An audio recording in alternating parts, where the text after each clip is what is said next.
గోదావరి కృష్ణా నదుల్ని అనుసంధానం చేశారు AP CM Chandrababu. Krishna జిల్లా ఇబ్రహీంపట్నం సమీపంలోనే ఫెర్రీ దగ్గర గోదావరి జలాలను కృష్ణాలో కలిపారు. వేద మంత్రోచ్చరణల మధ్య అనుసంధాన ప్రక్రియను గ్రాండ్గా నిర్వహించింది ఏపీ సర్కార్. ఫెర్రీ దగ్గర ఏర్పాటు చేసిన కృష్ణా గోదావరి పవిత్ర సంగమం పైలాన్ను బాబు ఆవిష్కరించారు. పైలాన్కు ఇరువైపులా కృష్ణా గోదావరి మాతల విగ్రహాలు ఏర్పాటు చేశారు. కృష్ణా గోదావరి నదుల అనుసంధాన్ని 6 నెలల్లో చేసి చూపించామని చెప్పారు బాబు.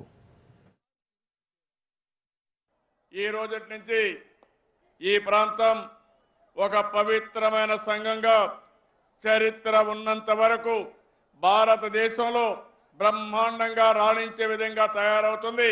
నాకు ఏమాత్రం అనుమానం లేదని మరొకసారి మీ అందరికీ విజ్ఞప్తి చేస్తున్నా. ఈరోజు ఒక పవిత్రమైనటువంటి సంగమానికి నాంది పలికాం. మొట్టమొదటిసారిగా ఈ దేశంలో నదుల అనుసంధానికి నాంది పలికింది, ఆలోచన చేసింది ఆనాటి ప్రధానమంత్రి అటల్ బిహారీ వాజ్పేయి గారు. ఈరోజు మీరు చూస్తే పోలవరం ప్రాజెక్టు మనందరికీ ఒక వరం లాంటిది. ఆ 7 మండలాలు కానీ తెలంగాణలో ఉంటే ఈ జాతీయ ప్రాజెక్టు సాధ్యమయ్యేది కాదు. ఈరోజు ఏదైతే మనకు వచ్చిందో దీనివల్ల చాలా వరకు మనకు వెసులుబాటు వచ్చింది. ఒకప్పుడు కళ, అది ఇప్పుడు నిజం. ఈ రోజు మీరు చూస్తే దాన్ని ఆచరణ చేసి చూపించింది ఈ ప్రభుత్వం. దానికి నేను గర్వపడుతున్నా. పట్టిసీమ ద్వారా నీళ్లు ఇవ్వాలని ఆలోచిస్తున్నారు. పట్టిసీమ పూర్తి కావాలంటే మినిమం సంవత్సరం పైన అవుతుంది.